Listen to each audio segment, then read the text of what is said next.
Yo, Counter Attack Podcast with myself, Daps. Guys, keep liking, subscribing, sharing, all of that good stuff. I'm back in my studio today, so yeah. So those of you who have what do you call it? Those of you who have watched my last episode, thank you so much. I had Leon Balogun, Rangers defender, and Nigeria defender, and that was a really, really good episode. Shout out to Kirsch Kicks because they allowed me to film at their place. But yeah, I've got a load of new subscribers since then because of Rangers.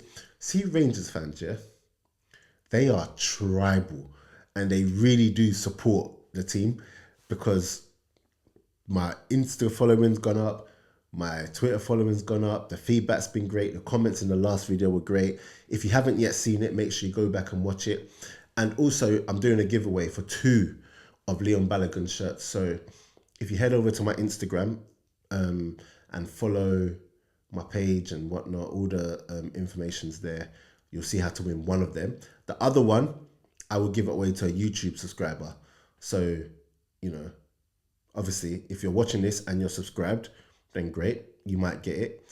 And just let me know in the comments as well if you want it, because I'm not going to give it away to a subscriber that is based somewhere in America that don't really care about the top. So yeah, get in the comments and say if you want it. But yeah, listen, this is going to be a quick video to talk about this weekend's games. So or Saturday's games, and I'm going to do another one tomorrow night, so Sunday night as well. But yeah, listen, there's nowhere to start for me other than Arsenal. So Arsenal against Wolves, you know, tricky game anyway. You know, Wolves fighting for survival. They're always going to be up for it against Arsenal. Whenever I see Michael Oliver taking charge of a game, I'm always just like, ugh, because he's got history when it comes to Arsenal. And I'm not one of those, like, obviously, new fans, new subscribers, I'm an Arsenal fan, by the way. Cool. So, but I'm not one of those Arsenal fans. You know, the annoying ones. No, I can be very cool. So, when I saw Michael Oliver refereeing the game, I already knew that, oh my gosh, he's going to do something a bit dodgy. I don't think there's an agenda against Arsenal. I do feel like, now sometimes I feel like Arsenal get, you know, the wrong end of the stick sometimes, if that's the right saying, I don't know. But when it comes to Michael Oliver anyway, but I'm just like, if we just win the game, let's not leave it up to the ref. Cool. Anyway, the game's going pretty normal. And I'm seeing there was a moment where João Pedro kicked the ball away and he was on a booking and nothing happened to him. But earlier in the season, Trossard kicked the ball away and he got sent off, a second yellow. But João Pedro got nothing. All right, then cool. It's annoying, but Arsenal should still go and win the game. Cool. So now, when Miles Lewis-Skelly fouled him, when Miles Lewis-Skelly fouled Doherty, he stopped a promising attack, 100%. It was one of those professional fouls, yellow card all day. We see it all the time. And then when I saw a red card, I said, nah, I must have seen something. I mean, I must have missed something for it to be a red card. I was so shocked. I was like, okay, let me wait for the replay because something has happened. I looked at the replay and I'm like, no, like, what is going on here? Like, and there's no angle that I could see. Do you get what I'm saying? There's no angle I can see where I was thinking to myself, this is a red card, because it wasn't. We see those every match, every game. We see people who make those cynical challenges, those professional challenges, and nothing happens apart from a yellow card. So for him to say that's a red card, like, I'm sorry. And again, I don't like to say that there's some sort of agenda or whatever, but you have to look at Michael Oliver and you have to question him, because we're not going to see another red card like that again for the rest of the season. 100% not. And I would understand if he had raked his studs down and whatever, but it wasn't that at all. He tripped him up. And we see that all the time. No one ever gets a red card, but Arsenal get a straight red. Okay. So for me, when you look at some of his decisions, you have to look at it. Again, I don't think that I don't walk into games thinking he's got an agenda or whatnot. But you look at some of the decisions. You look at the last season, Man City against Arsenal. Kovacic First yellow he gets should have been a red, but he gave a yellow. A couple minutes later, he then did another challenge, which in itself maybe should have been a red, but definitely second yellow. He gets away scot-free, does not send him off. Cool. 2 seasons ago, he sends off Martinelli, gives him 2 yellow cards in the space of seconds, like a double yellow card, which I've never seen. Hasn't happened since. Trossard earlier on this season, he sends him off. Today, that happens. Like, you have to, at some point, you have to like question it at least, because you can't allow him to keep reffing these games and to turn it on its head. On top of that, in the second half, Yao Pedro, who's already on a booking, makes a challenge which is worse than what we saw with Miles Lewis Skelly, and he gave him a second yellow and not a red. But you gave Miles Lewis Skelly a red for serious foul play, but you only gave him a second. Like, it's one thing to be, inconsistent like from game to game, but he's inconsistent all within the same game. It was just such a ridiculous decision, and thankfully Arsenal went on and won the game. Which, can I just say, Calafiore, what a finish! Yeah, thank God Arsenal won the game. But I mean, Arsenal went and won the game. But on another day, they lose that game, and that decision would come back and bite Arsenal in the bum, in the us. Yeah, let me just say that. So, like, one thing I don't like as well is that if Arsenal had lost that game and spoke about that decision, people would say that Arsenal fans are whining and whatever, when really and truly they would have every right to feel aggrieved. Do you get what I'm saying? Even when with the kicking the ball away decisions that we've had earlier in the season, or when Saliba got sent off, like, even if you don't agree with the Reds, you can see the reasoning behind it. Even if you don't agree with the reason, there's no reasoning here today. So, and if you're not able to put your bias aside in terms of supporting Liverpool, supporting Man United, supporting whatever team you support, if you're not able to put your biases aside and actually say that is crazy, then I think you have a big problem.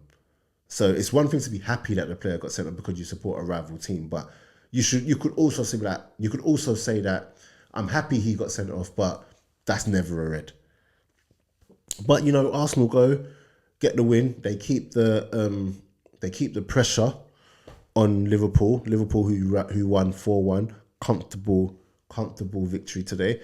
Keeps the pressure on them, and hopefully next week against Man City they can keep it going. Man City as well. Onto them very quickly. Sorry, I'm flying through the topics, but I just want to just get this out. But Man City, we talk a lot about how much money Man City spend, but we don't actually talk enough about them identifying the players to buy. When you look at Savinho, who's looking like he's going to be a really, really good prospect once he gets his end product in. We look at Omar Mamouche that's coming today. We look at who was like Doku, who's I know people knew about Doku as well, but cool. We look at over the past couple of seasons, we look at like a Julian Alvarez. We look at the Vardio was already kind of known. But the point I'm trying to make is that even though they've got the money, they identify these players. So they've got another player that they bought from somewhere in Brazil that was on the bench today, another young player. The defender that they played today, even though he had a mare, they bought him too. So we have to also give them props for identifying these people sometimes, because they're always going for players who people don't really rave about, but all of a sudden he comes in and it's looking like, oh, this is a really good buy. Mamouche, I was impressed with him today.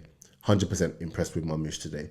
He looks like he's ready to just play. He's ready to just, be direct and just running behind. And it's going to be interesting because Mamouche plays with a freedom and a flair when he gets the ball that you see in leagues across Europe and the world, where you're allowed to be free and express yourself. And it's going to be interesting to see how he brings that into Pep's team, where it's very meticulous, very strategic, very rigid. And I feel like we might see a lesser version of Mamouche as time goes on, because even with some of the runs he's making and the pass ain't coming because they need to build.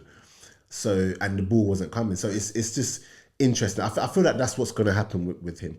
But it's interesting. I say that, but in the second half, they cut out all of the pass, and went very direct.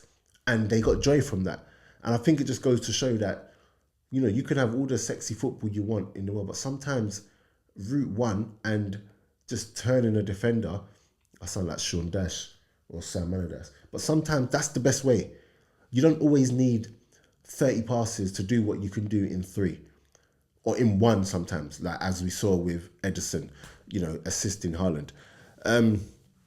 So yeah, Man City, they look like they're looking to get it together. They look like they're going to get it together, and right in time for that Arsenal match next week. Shock, and that's going to be a very, very big game. So and I will be talking about that game after. What else is there to talk about? Who else? Liverpool, Ipswich. I think it was a bit of a routine win. I was expecting that today. I wasn't expecting a close game or anything. So what I do want to talk about is Gravenberch, though. I do want to talk about Gravenberch. Gravenberch is a player. Like, if you remember on this podcast, I said that Gravenberch, if you give him 2 seasons, he's going to be a player. I didn't know that it would happen this quick. But Gravenberch's development it's been so good. And again, I always talk about how we need to let players settle in. We need to actually let young players especially develop, because sometimes, or a lot of the time, we look at players as they're not the finished product, as if they should be at 19, 20. That doesn't happen. And if they are a finished product at that age, they're normally a wonder kid. But the rules haven't changed. Young players will always need to develop and improve their game as time goes on. They will have ups, they will have downs, but that's why they get those games, to get that development in. And Gravenberch just looks like a player that's been allowed to play games and develop his game and fulfill his potential.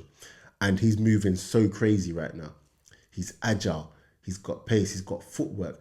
He's mastered this turn where he goes on a half turn and brings it back. He's mastered it. And he's able to get out of tight spaces, and he's a massive part of Liverpool's season so far.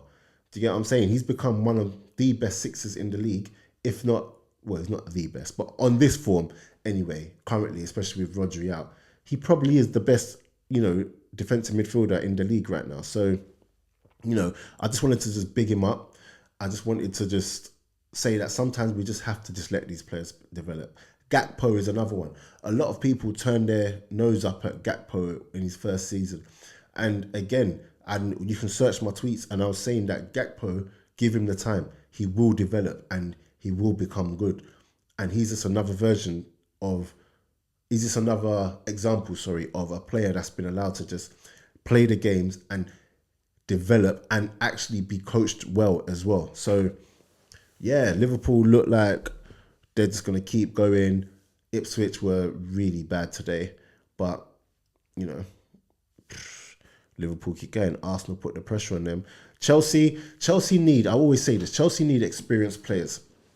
When I see their team, Chelsea just look like they're crying out for guidance on the pitch and off the pitch. When everything is going well for them, they're all happy, they're buzzing, they're popping off passes and everything.